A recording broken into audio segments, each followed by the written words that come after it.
Hey there, coming on here to share with you a breathing practice to make sure that we are engaging our diaphragm as we breathe to use our primary breathing muscles. So before we begin, just wanted you all to take a moment to feel the 3 dimensions of breathing. So the first dimension is we can place our hands on our belly, and as you breathe in, feeling your belly expand. As you breathe out, feeling it fall and contract. And you can place one hand on your back as you breathe in. Also trying to feel the back body. So as you breathe in, feeling the back and the belly extending out. As you breathe in, feeling them pushing in. It's subtle in the beginning. But even if you just practice this, it's great subtlety to notice. The second direction is side to side. So we can place our hands on our rib cage, and as you breathe in, feeling the ribs expand outwards. And as you breathe out, feeling them knitting back together.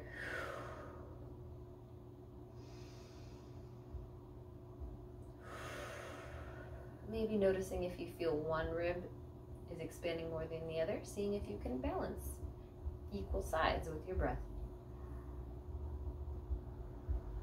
Okay, and then the final direction is up and down.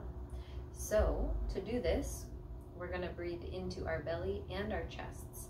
So breathing in, we'll first fill up our belly, and then feel the breath rising up into the chest.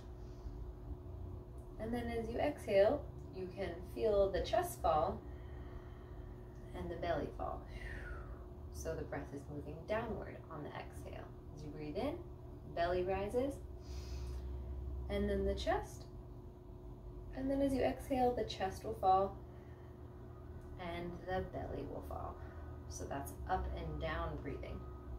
Now, in yoga, we can practice switching or reversing the up and down movement as we breathe in and out. It's important to be able to train this diaphragmatic muscle to move in both directions so that we are able to maintain our slow and calm breathing throughout the day. I'll do another video with much more talking about the importance of that.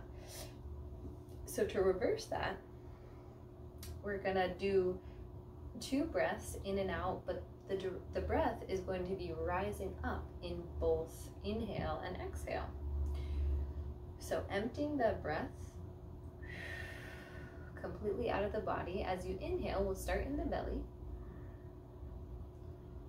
and then the breath will rise into the chest. But then here, as you exhale, we're going to squeeze the belly, and then the breath will be rising out of the body, pushing into the chest and out through the mouth. So hopefully you noticed the upward movement of the breath in both inhale and exhale. So we'll inhale to the belly. It'll rise into the chest. As you exhale, we'll squeeze of the belly, feeling the breath rising up, squeezing it out of the chest, and we'll keep flowing like that.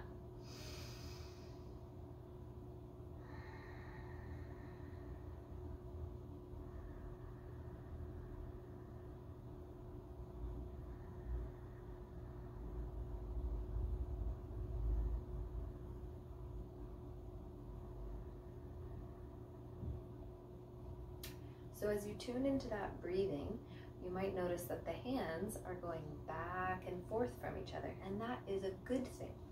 So quick rundown, as we breathe in, so if we were to divide our ribs, our body, based on our rib cage being in the middle, above the rib cage would be called our thoracic cavity, and below our abdominal cavity.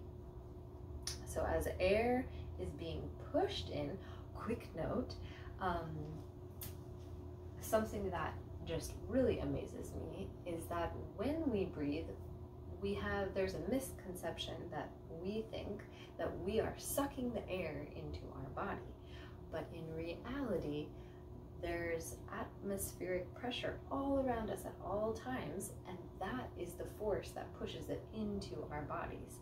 The work that we as a human are doing is just the force that we are placing internally on our muscles to be able to make room for the breath. So that completely changed my idea about breathing. So with that in mind, let's do that breath one more time before I lay out these thoracic and abdominal cavity explanations. So as you breathe in, you are controlling internally by extending the muscles in your belly,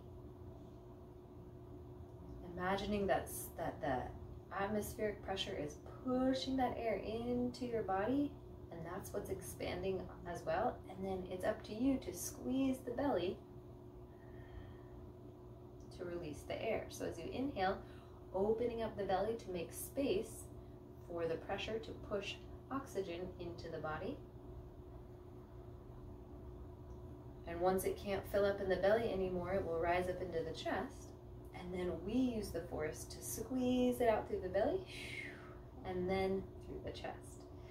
So I hope that made sense as I broke it down, because for me, it's a beautiful concept.